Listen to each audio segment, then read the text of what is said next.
purposes. Like vaccinations, allowing lawful people to carry guns in schools could save countless children from slaughter. The idea of allowing lawful guns carried into schools and other gun-free zones may seem counterintuitive, but so did the idea of vaccinations. Vaccinations have saved countless millions, and so too would eliminating gun-free zones. That's my argument. And I think that's the idea of allowing these people to carry into schools. If there was one person, let's say that teacher who sacrificed herself, the principal, who sacrificed herself when he came into the office and started shooting, attacked him with her bare hands. If she would have had a handgun or a rifle similar to what he had, who knows how many lives would have been saved. And if there had been 4 or 5 teachers there with handguns, I think this death count would be close to 0, except for maybe the shooter. Yeah, I think so. We're coming up on a break here, but when we do come back, I wanna talk about gun-free zones and something that happened in Michigan today with a vetoed bill by the governor, and also an incident that just happened recently where an armed person did stop a shooting. So we will be right back.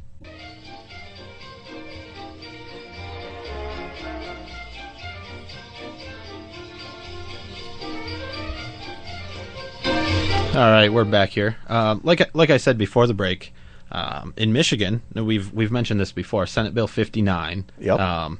It was passed by both houses in the legislature, and essentially the biggest change in that bill would have been to allow concealed carry permit holders to take some extra training and get an exemption from the gun-free zones, most of them. Obviously not federal buildings or courts. Well, I say obviously. The Michigan gun-free zones. The Michigan gun-free zones. And they'd be able to carry concealed only. I've made it known pretty well. I had a problem with the bill because it banned openly carried firearms in those places under circumstances that they would be allowed today. Which is funny, because since he vetoed the bill, you can still open carry in those same gun-free zones. Right, and the reason that the open carry wording was put in there, I thought, was because he wouldn't sign the bill unless it did prohibit open carry. So, and I really think he's riding on the coattails of this Connecticut shooting. Well, that was bad timing. Sad to say. Yeah, it was. It's always bad timing. Obviously, I know you mean that. But, I mean that in the best way. I don't. Yeah, but I'd but rather for the it bill, never happened. I think it gave the governor a bit of an out. Well, the thing is, what he's saying now is that he wanted to. There was language in there, which they always could have, that the private businesses that are on those gun-free zones, like churches and bars, they could ban firearms, but public buildings under our preemption law are not allowed to ban firearms. They can't regulate them in any way. Only the state can. He wanted language in there that would let the schools and public buildings opt out. Yeah. Well, that would have flown in the face of the statute that already exists. Yep. And the senators in the House said, no way. That's an anti-gun bill. Yeah, well, so they didn't put it in there. Even more so, depending on who you talk to. Yeah. But the governor vetoed it late in the day today. Just today, yeah. So that'll be interesting, because I think Right to Work just passed in Michigan, and so the unions definitely won't have his back when he runs for re-election. And now I don't think the gun community will either. No, I think he's lost a lot of votes there. I think so. He won by default anyway. I mean, the two conservatives that ran against him in the primary spread the vote out, and I mean, that's why he won the primary. But the other case that I wanted to talk about was a case where a man, it sounds like he ran into some sort of an Asian restaurant and actually chased some people from the restaurant into a theater lobby. And he was going in to shoot up the place, and it sounds like he actually did shoot somebody, but there was an off-duty police officer carrying, so an armed citizen. He was a police officer, but that doesn't matter at this point. Even if he was on duty, he had a gun. That's the point. Someone was there with a firearm. And he took the guy out. Sounds like he fired one shot, hit the guy, took him down. Sounds like he did chase him a bit to the back of the theater and whatever. But who knows how many lives that could have saved? Exactly right. Exactly. And I don't know the status. It sounded like the the suspect and the man he shot were in the hospital. The last I heard earlier today. I don't know what this, what the status is for that now, but you have to think that lots of those cases happen, but they get buried. They don't get the mainstream media exactly does not right. Well, publicize those. The mall things. shooting in Oregon, it didn't get widely reported that a gun stopped that too, an armed citizen. We know that happens. It makes sense that if someone's there that's armed resistance, at least people have a chance. Yeah. As opposed to just being lined up and shot and slaughtered. Yep.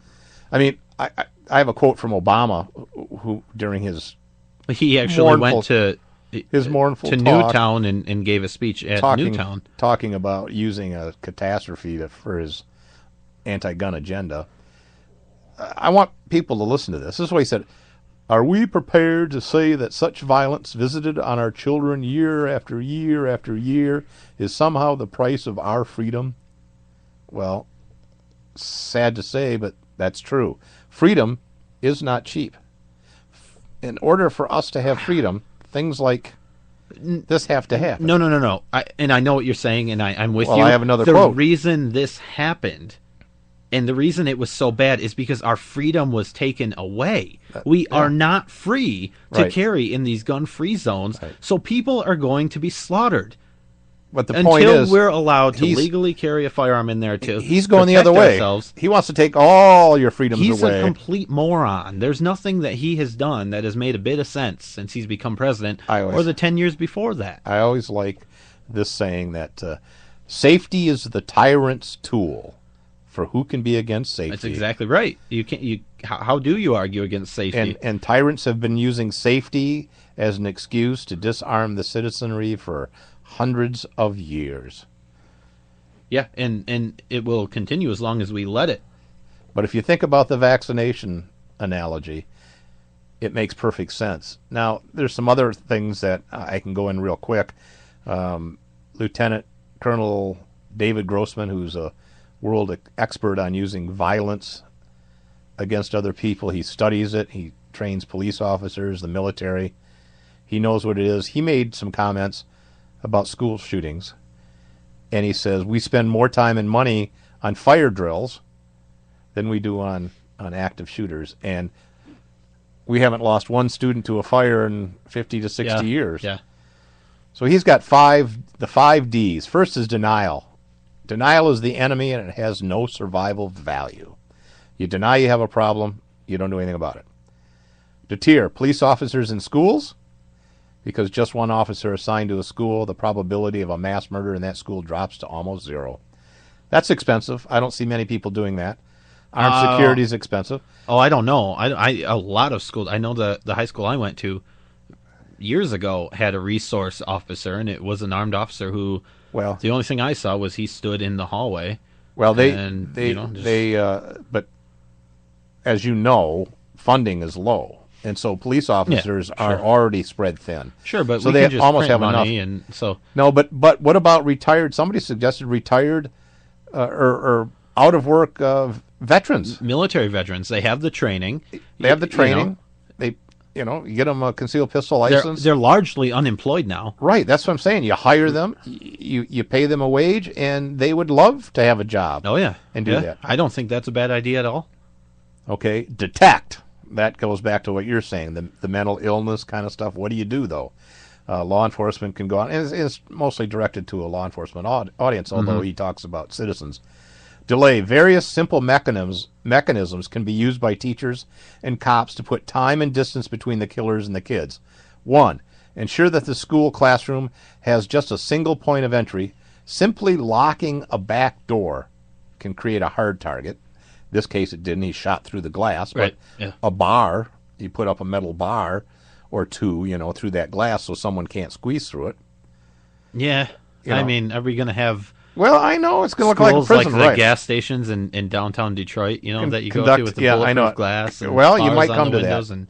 And that's what he's saying. He says, listen, how much do they spend on sprinkler systems and putting up fire-resistant materials in hallways and all this stuff? Exactly. I mean, if you want to do it. But All right, you conduct drills, yada, yada, yada. Let teachers know how to do it. For instance, he gives an example of the librarian in the Colorado shooting years ago. The librarian knew what to do for fires, didn't know what to do, so she actually had kids herded into the library, which is surrounded by glass walls. Yeah. So when they walked by, they saw all these easy targets in there. Yep. She could have locked them into the conference room in the library. She didn't even think of that. Yeah, right.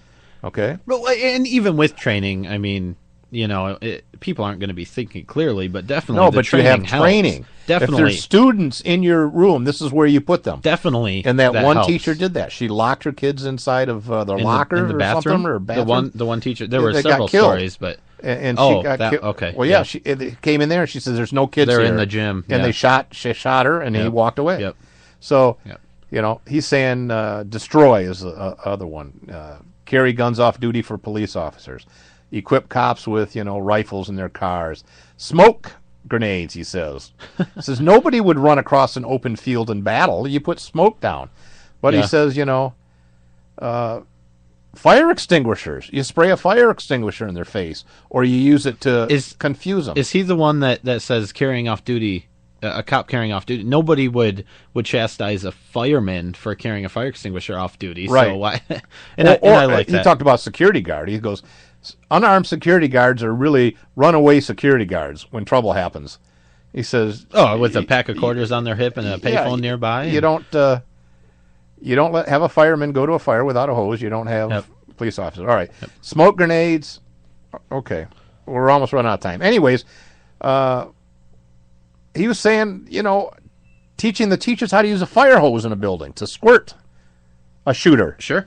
You have a big fire hose squirted at you, that might slow you down a little bit. Sure. And the last thing he says, armed citizens. Have parents, teachers, and staffs available. Yeah, and I think all of those are great suggestions. I think the best thing we could do is allow law-abiding citizens to carry firearms in the schools, including the teachers, the staff, and all of that. And I really think that we could at least slow these people down. And that's something they could do right now. I mean, there's a lot of teachers that have concealed pistol licenses in a lot of states. I've talked to some former teachers. I mean, this is anecdotal, but they all said current ones that they all said, "I wish I would have felt."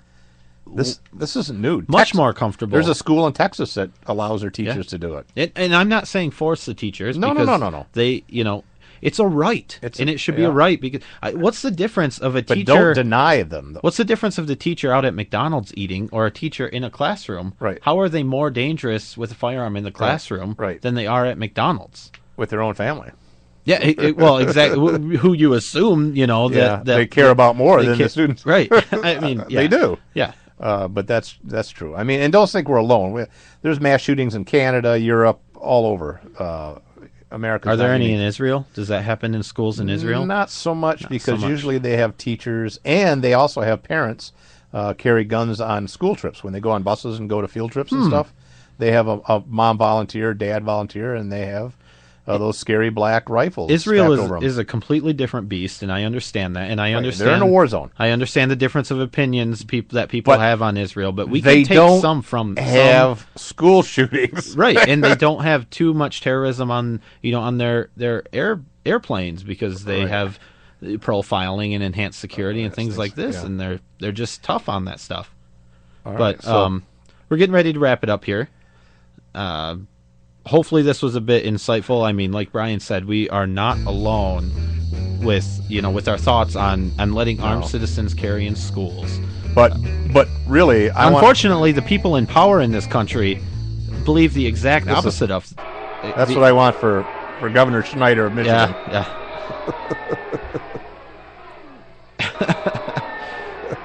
Yeah, send him a letter, tell him you're displeased with him. But anyway, we do want to thank you for listening, and until next time, thank you for listening to At Odds. Bye-bye.